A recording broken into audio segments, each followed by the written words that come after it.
ఓం శాంతి. ఈరోజు మురళి 4/3/2026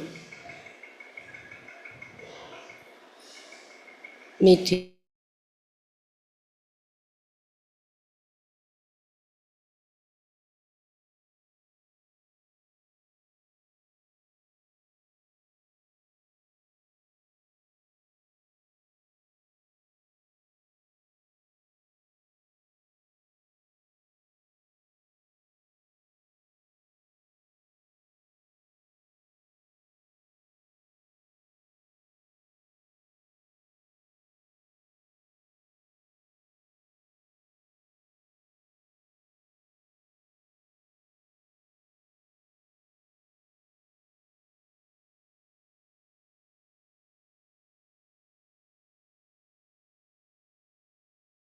పిల్లలు ధనవంతుల కన్నా ముందుకి వెళ్ళిపోతారు.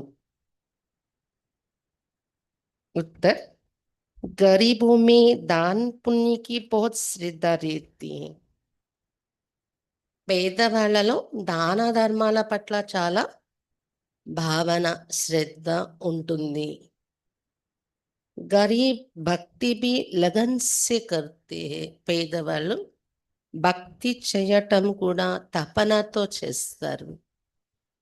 సాక్షాత్కార్ भी गरीबों को होता है. అందుకే సాక్షాత్కారాలు కూడా పేదవాళ్ళకి జరుగుతాయి. షౌకారోं को अपने धन का नशा रहता. ధనవంతులకైతే తమ ధనం యొక్క నశ ఉంటుంది. ధనం యొక్క గర్వం ఉంటుంది. పాప్ జాస్తి హోతే. ధనం కారణంగా పాపాలు ఎక్కువగా జరుగుతాయి వాళ్ళ ద్వారా. ఇస్లియే గరీబ్ బచ్చే ఉన్సే ఆగే చలే జాతే. అందుకనే ఈ విషయాలన్నింటి కారణంగా పేద పిల్లలు ముందుకెళ్ళిపోతారు. జ్ఞాన మార్గంలో, భక్తి మార్గంలో కూడా ముందు ఉంటారు ధనవంతుల కన్నా అని చెప్తున్నారు బాబా. గీత్ ఓం నమో శివాయ. నేను ఆత్మ శివుడికి నమస్కరిస్తున్నాను అని పాట. ओम शांति. तुम माता पिता हम बालक तेरे, ये तो जरूर परम पिता परमात्मा की महिमा गाई हुई. నీవే మాతా పిత మేం నీ బాలకులము అని తప్పకుండా పరంపిత పరమాత్మ మహిమ ఇది పాడబడింది. ఏ తో క్లియర్ మహిమ హై క్యూంకి वो రచయిత है. క్లియర్గా ఉంది కదా ఈ మహిమ, ఎందుకంటే శివ బాబా రచయిత. लौकिक माँ बाप भी बच्चे के रचयिता है, पारलौकिक बाप को भी रचता कहा जाता है. లౌకిక అమ్మ నాన్న కూడా వాళ్ళ పిల్లలకి వాళ్ళు రచయిత. పారలౌకిక తండ్రి కూడా రచయిత, సృష్టి అంతటికి తండ్రి. బంధు సహాయక్ బహుత్ మహిమా గాతే. పారలౌకిక తండ్రికైతే నీవే బంధువు, నీవే సహాయకుడు అని చాలా మహిమ పాడుతూ ఉంటారు. लौकिक बाप की इतनी महिमा नहीं है. परम पिता परमात्मा की महिमा ही अलग है. లౌకిక తండ్రిదంత మహిమ లేదు, కానీ పరంపిత పరమాత్మ బాబా యొక్క మహిమయే వేరు. లౌకిక నాన్నగారితో అస్సలు ఏ మహిమ మనం పెట్టలేము కదా. बच्चे भी महिमा करते, ज्ञान का सागर ही नॉलेजफुल है, उनमें सारा ज्ञान है. బాబా పిల్లలైన వారు మనం కూడా రోజు మహిమ పాడుతూ ఉంటాం కదా. జ్ఞాన సాగరుడు, మొత్తం జ్ఞానం ఉంది అతనిలో. नॉलेज कोई शरीर निर्वाह की पढ़ाई का नहीं है. శరీర నిర్వహణ యొక్క జ్ఞానం కాదు బాబాలో ఉన్నది. ఇంజనీరింగ్, డాక్టరీగా చేసే నాలెడ్జ్ కాదు. उनको ज्ञान का सागर नॉलेजफुल कहा जाता है. तो जरूर उनके पास ज्ञान है, परंतु कौन सा ज्ञान.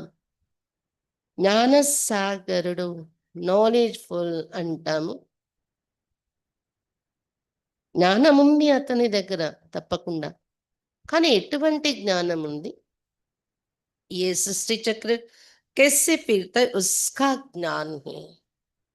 तो वही ज्ञान सागर पतित पावन ही. సృష్టి చక్రం ఎలా తిరుగుతుంది, అందరి జన్మల చక్రం, అది జ్ఞానం ఉంది అతనిలో.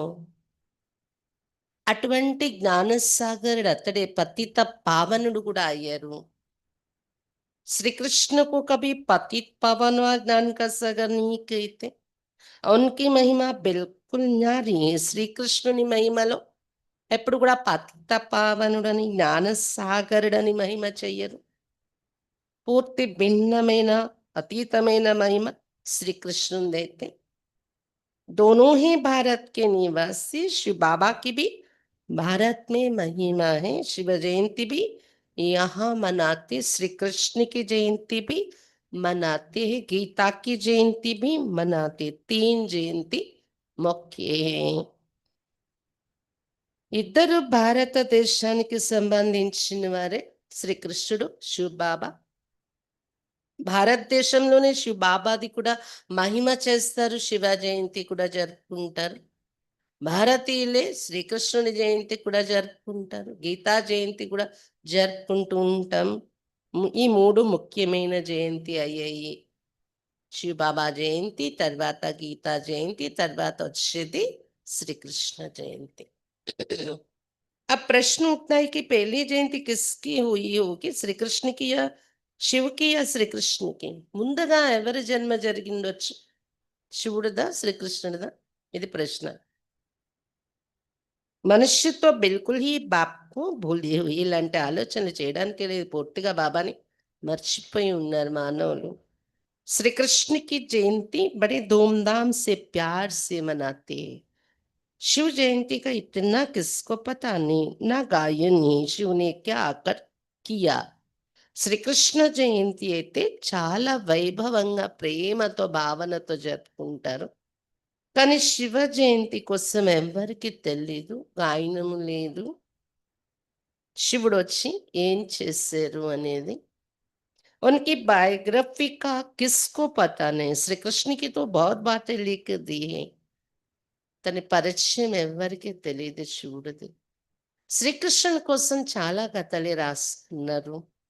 गोपियों को भगाया ये किया. श्री कृष्ण के चरित्रों की खास एक मैगजीन भी निकलती है. శ్రీకృష్ణుని చరిత్ర విషయాలు చెప్తూ ఒక మ్యాగజైన్ కూడా తయారు చేసుకుంటూ ఉంటారు మనుషులు. గోపికల్ని ఎత్తుకుపోయాడు, ఇదే చేశాడు, అది చేశాడు అని. शिव के चरित्र आदि कुछ है नहीं. श्री कृष्ण की जयंती कब हुई, फिर गीता की जयंती कब हुई? అదే శివ్ బాబా అయితే చరిత్ర ఏమీ రాయలేదు కథలు. శ్రీకృష్ణ జయంతి ఎప్పుడు జరిగింది, గీతా జయంతి ఎప్పుడు జరిగింది ఎవరికి తెలియదు. శ్రీకృష్ణ जब बड़ा हो तब तो ज्ञान सुनावे.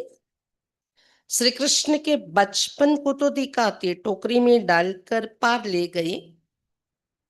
बड़ेपन का दिखाते हैं, रथ पर खड़ा है, चक्र चलाते हैं, 16-17 वर्ष का होगा. बाकी चित्र छोटेपन के दिखाए हैं. आप गीता कब सुनाई? उसी समय तो नहीं सुनाई होगी जब लिखते हैं फलानी को भगाया ये किया. उस समय तो ज्ञान शोभे भी नहीं.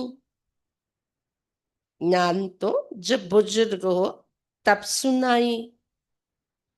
శ్రీకృష్ణుడు బాబా చెప్తున్నారు, శ్రీకృష్ణ జయంతి ఎప్పుడు జరిగింది, గీతా జయంతి ఎప్పుడు జరిగింది? ఒకవేళ శ్రీకృష్ణుడు గీత చెప్పితే పెద్ద వయసు అయ్యాక చెప్పి ఉండాలి కదా. శ్రీకృష్ణుడి బాల్యాన్ని చూపిస్తారు. బుట్టలో వేసి, బుట్టలో పడుకోబెట్టి వాళ్ళ తండ్రి రక్షించటానికి తీసుకొని వెళ్తాడు యమునా నదిని దాటి.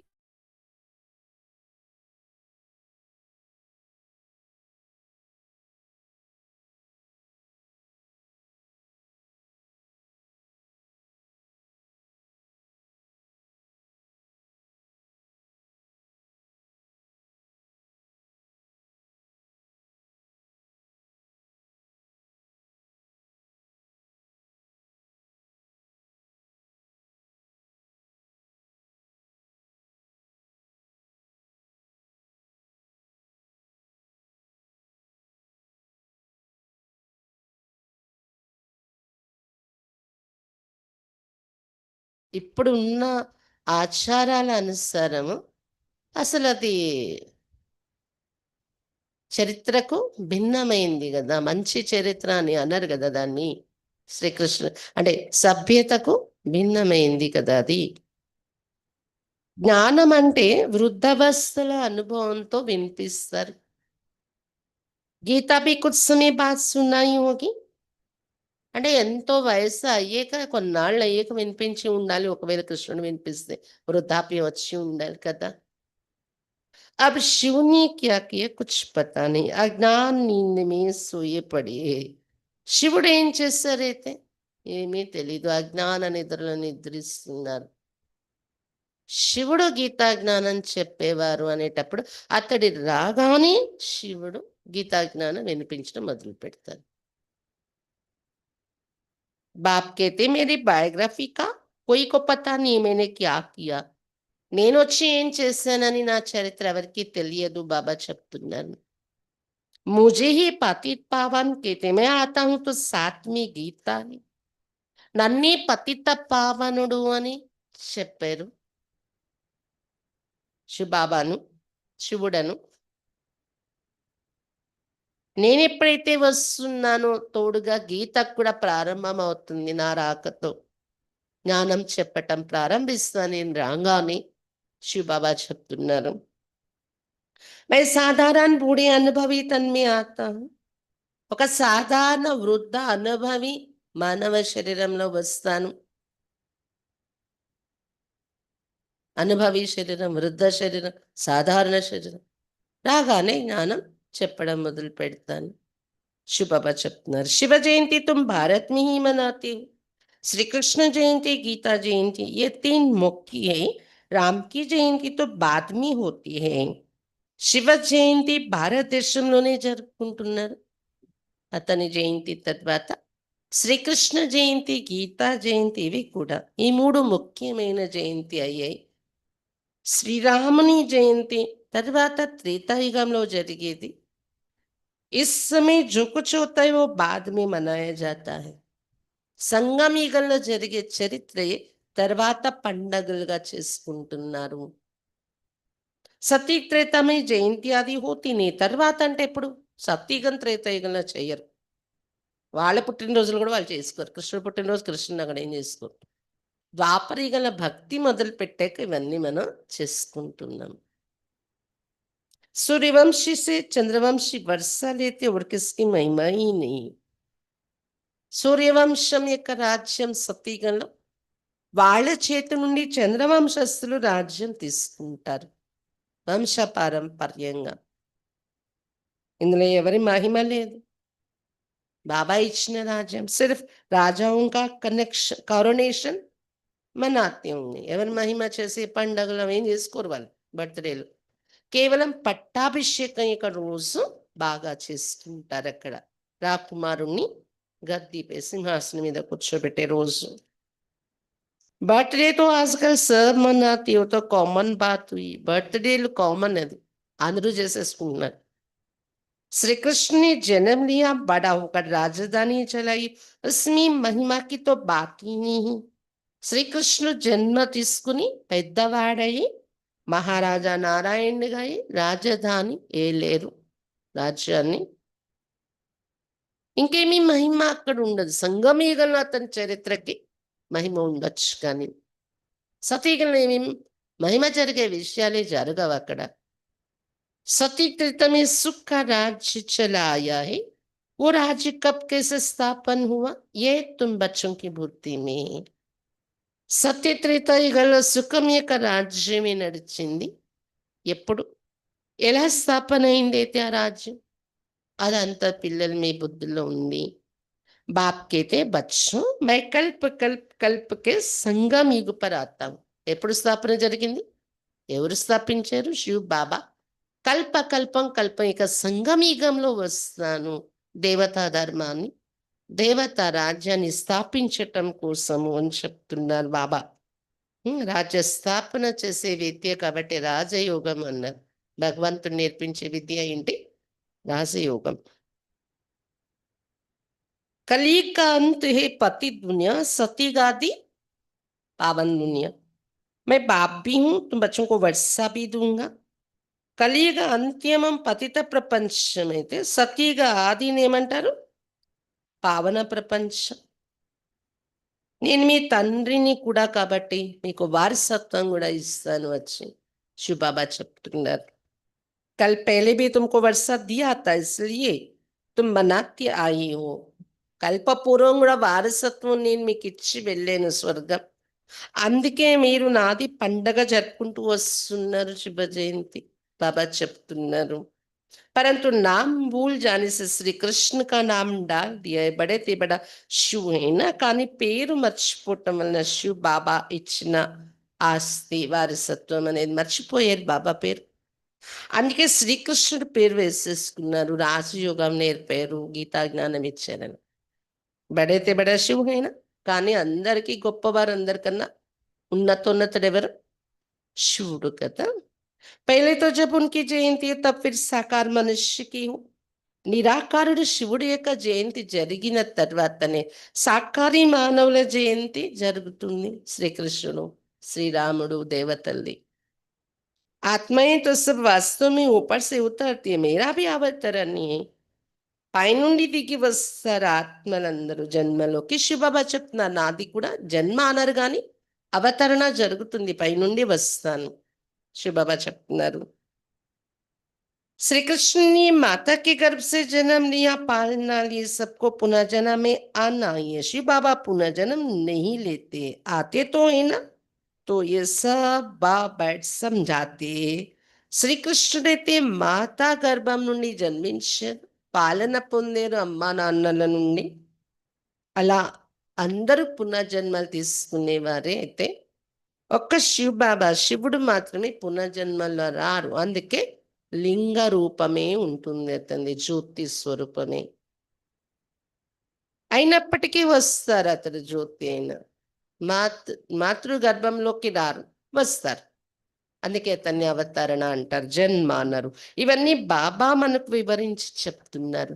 బ్రహ్మ విష్ణు శంకర్ కి त्रिमूर्ति दिखाते हैं ना, ब्रह्मा द्वारा स्थापना. क्योंकि शिव को तो अपना शरीर ही नहीं, खुद बैठ बताते मैं इनके बूढ़े तन में आता हूँ. బ్రహ్మ విష్ణు శంకరులను త్రిమూర్తులు అని చూపిస్తారు, ఫోటోలు పెట్టుకుంటారు.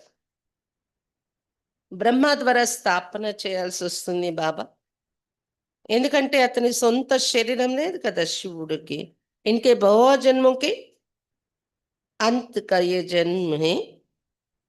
खुद बैठ बताते मैं इनके बूढ़े तन में आता हूँ. ये अपने जन्मों को नहीं जानते हैं, तो पहले पहले समझाना पड़े. शिव जयंती बड़ी या श्री कृष्ण जयंती बड़ी?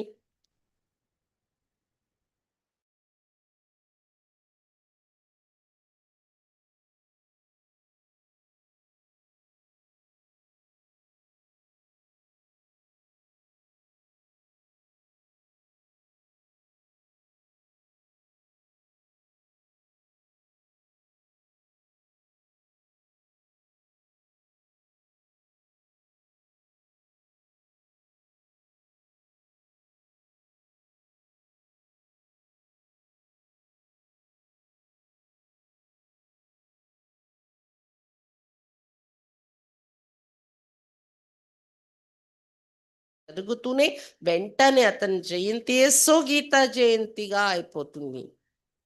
5,000 సంవత్సరాల పూర్వం భగవంతుడు వచ్చారు, గీతా జయంతి జరిగి 5,000 సంవత్సరాలు అయింది.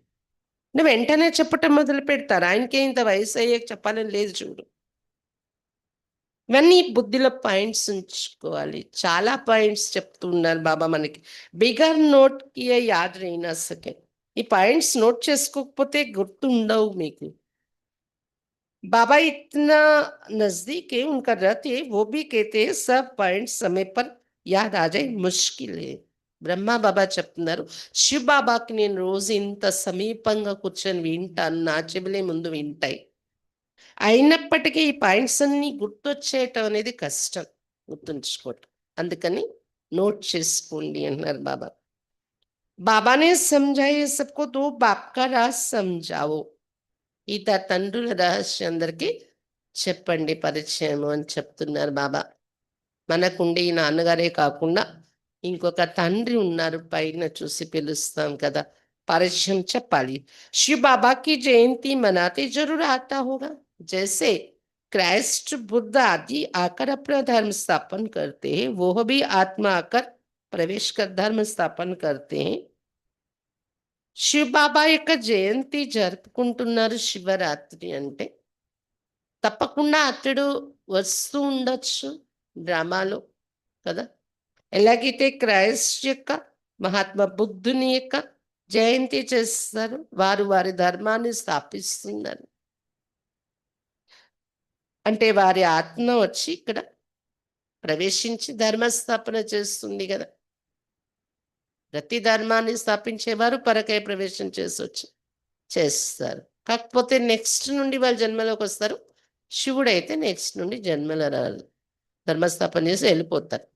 అతని బాధ్యతలన్నీ బ్రహ్మకు అప్పచెప్పేసి ఇతన్ని విష్ణుగా నారాయణుడిగా చేసి కూర్చోపెట్టి కదా. కాబట్టి వాళ్ళు ఎలాగైతే ప్రవేశించి వచ్చి ధర్మాన్ని స్థాపిస్తున్నారు క్రైస్తు బుద్ధుడు, वो है हेवनली गॉड फादर, सृष्टि के रचयिता, तो जरूर नई सृष्टि रचेंगे, पुरानी थोड़ी ही रचेंगे। नई सृष्टि को स्वर्ग कहा जाता है, अभी है नरक। शिव बाबा सृष्टि రచయిత, స్వర్గ రచయిత. తప్పకుండా అతడు వస్తే స్వర్గాన్ని రచిస్తారు, కొత్త ప్రపంచాన్ని. ఎవరైనా పాత ఇల్లు కట్టించారంటారు, ఇటు కట్టించినప్పుడు ఏదైనా కొత్త ఇల్లే ఉంటుంది, కొత్త ప్రపంచమే ఉంటుంది, అది స్వర్గము అంటారు. ఇప్పుడైతే నరకం అయిపోయింది. बाबा कहते मैं कल्प कल्प के संगम पर आकर तुम बच्चों को राजयोग का ज्ञान देता हूं। यही भारत का प्राचीन योग किसने सिखाया? शिव बाबा చెప్తున్నారు కల్పకల్పం సంగం యుగంలో నేను వస్తాను, రాజయోగం యొక్క జ్ఞానం మీకు ఇస్తున్నాను అని. భారతదేశం యొక్క ప్రాచీన యోగం అంటారు దీన్ని. ఎవరు నేర్పించారు? शिव बाबा का नाम तो गुम कर दिया है. దేవతలకే తండ్రైన శివుడు నేర్పించారు, దేవాది దేవుడు అతడు. కానీ ఈ పేరు మాయం చేసేసారు, నిరాకరణి పేరు. एक तो कहते गीता का भगवान श्री कृष्ण और विष्णु आदि के नाम दे, श्री कृष्ण और विष्णु आदि के नाम दे देते हैं. शिव बाबा ने राजयोग सिखाया था, किसको पता नहीं है. గీతా భగవంతుడు శ్రీకృష్ణుడు అని విష్ణు అని పేర్లు చెప్పేసుకుంటూ ఉంటారు. శివ బాబా రాజయోగం నేర్పించారని ఎవరికి తెలీదు. शिव जयंती निराकार की जयंती ही दिखाती, वो कैसे आए, क्या आकर किया? वह तो सर्व का सदगति दाता, लिबरेटर, गाइड है.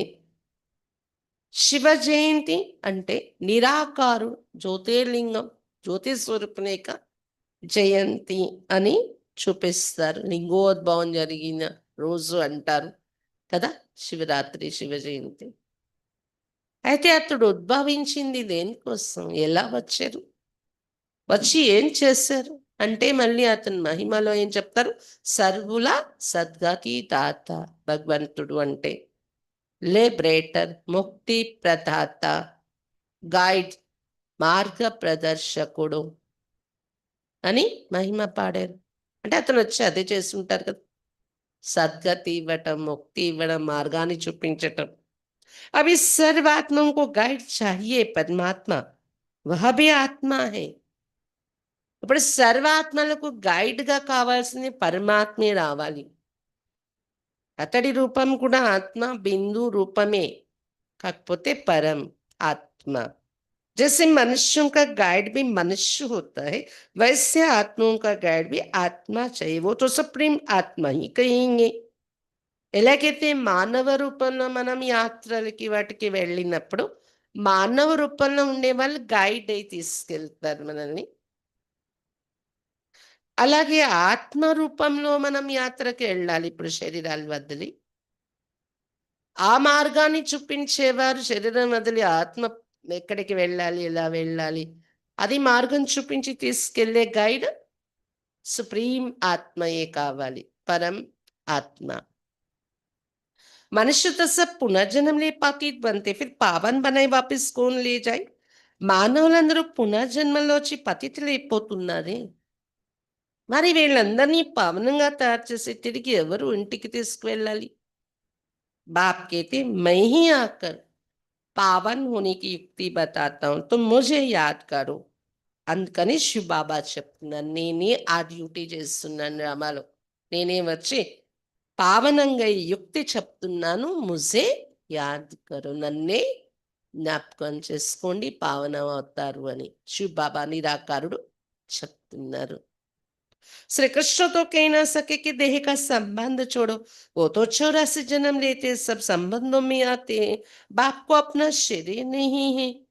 శ్రీకృష్ణుడైతే ఇది చెప్పలేరు కదా, దైహిక సంబంధాలన్నీ వదిలి మరచి నీ దేహాన్ని కూడా నువ్వు మరచిపోయి నన్నొక్కడిని జ్ఞాపకం చెయ్యు అని చెప్పలేరు. ఎందుకంటే 84 జన్మాలు తీసుకొని అన్ని సంబంధాలలో వస్తున్నారు శ్రీకృష్ణుడు. దైహిక సంబంధాల్లో జన్మ తీసుకున్నారంటే దైహిక సంబంధాలనే ఉన్నాయి, దేహం ఉంది. కాబట్టి నీ సంబంధీకుల్ని మర్చిపోయి నా సంబంధీకుల్ని గుర్తు చేయి, నీ దేహాన్ని మర్చిపోయి నా దేహాన్ని గుర్తు చేయి చెప్పినట్టు అవుతుంది శ్రీకృష్ణుడు చెప్తే కదా. అది కేవలం నిరాకారుడు శివ బాబాయే ఈ యోగము అనేది నేర్పిస్తున్నారు. నన్ను జ్ఞాపకం చేయాలి అంటే నేను ఒక జ్యోతిని కాబట్టి దేహసేతం దేహ సంబంధాలన్నీ వదిలి నన్నే స్మరించ అర్జున అని ఏదైతే శ్లోకం ఉందో గీతలో, అది ఎవరు చెప్పారు? జ్యోతి స్వరూపుడు పరం ఆత్మ నిరాకారుడు. అతనికి శరీర రూపం లేదు కాబట్టి అతని దగ్గర మన బుద్ధిని కనెక్ట్ చేయాలి, జోడించాలంటే మన శరీరంతో సహా అన్ని మర్చిపోవాలి మెడిటేషన్లో. అతనికే శరీరం లేదు కదా, శ్రీకృష్ణుడికైతే శరీరం ఉంది.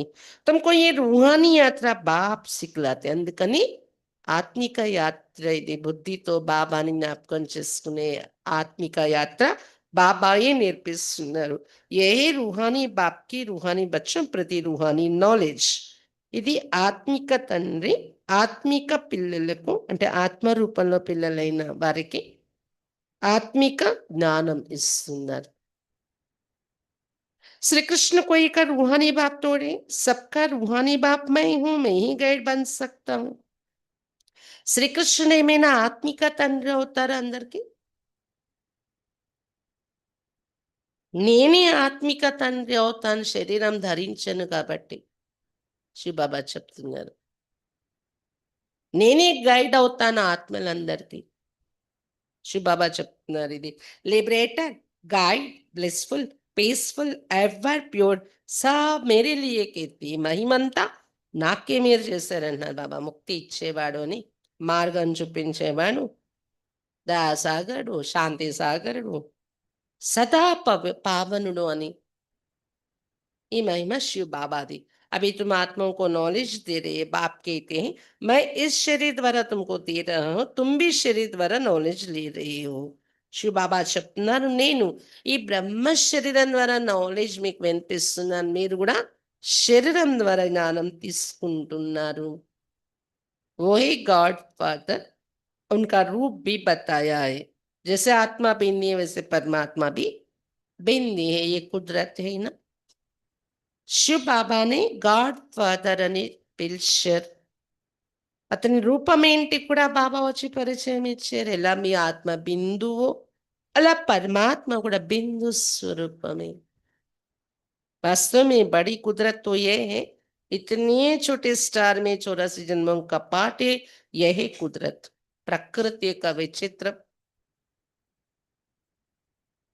ఏంటది? ప్రకృతి అంటే అదే నేచురల్గా ఉన్న విషయము. ఇంత చిన్న స్టార్ కనిపించని బిందువులో 84 జన్మల రీల్ నిండి ఉండడం పాత్ర विचित्रम कदा. बाप का भी ड्रामा में पार्ट है, भक्ति मार्ग में भी तुम्हारी सर्विस करते. బాబా బిందులో కూడా పార్ట్ రోల్ నిండి ఉంది కదా. భక్తి మార్గంలో కూడా వచ్చి మీ కోరికలు వినడము, తీర్చటము, మీ సేవ చేస్తూ ఉంటారు. तुम्हारी आत्मा में 84 जन्मों का पाठ अविनाशी है. इसको कहा जाता है कुदरत. इसका वर्णन कैसे करे, इतनी छोटी सी आत्मा ही ये बातें सुनकर वंडर खाते हैं। మీ ఆత్మలో బాబా ఆత్మలో భక్తి దగ్గర నుండి కూడా మీ దగ్గర వచ్చి కోరికలు తీర్చటం, మీ భావన పూర్తి చేయటము, సేవ మొదలైపోతుంది బాబాది. రోల్ ప్లే చేస్తారు.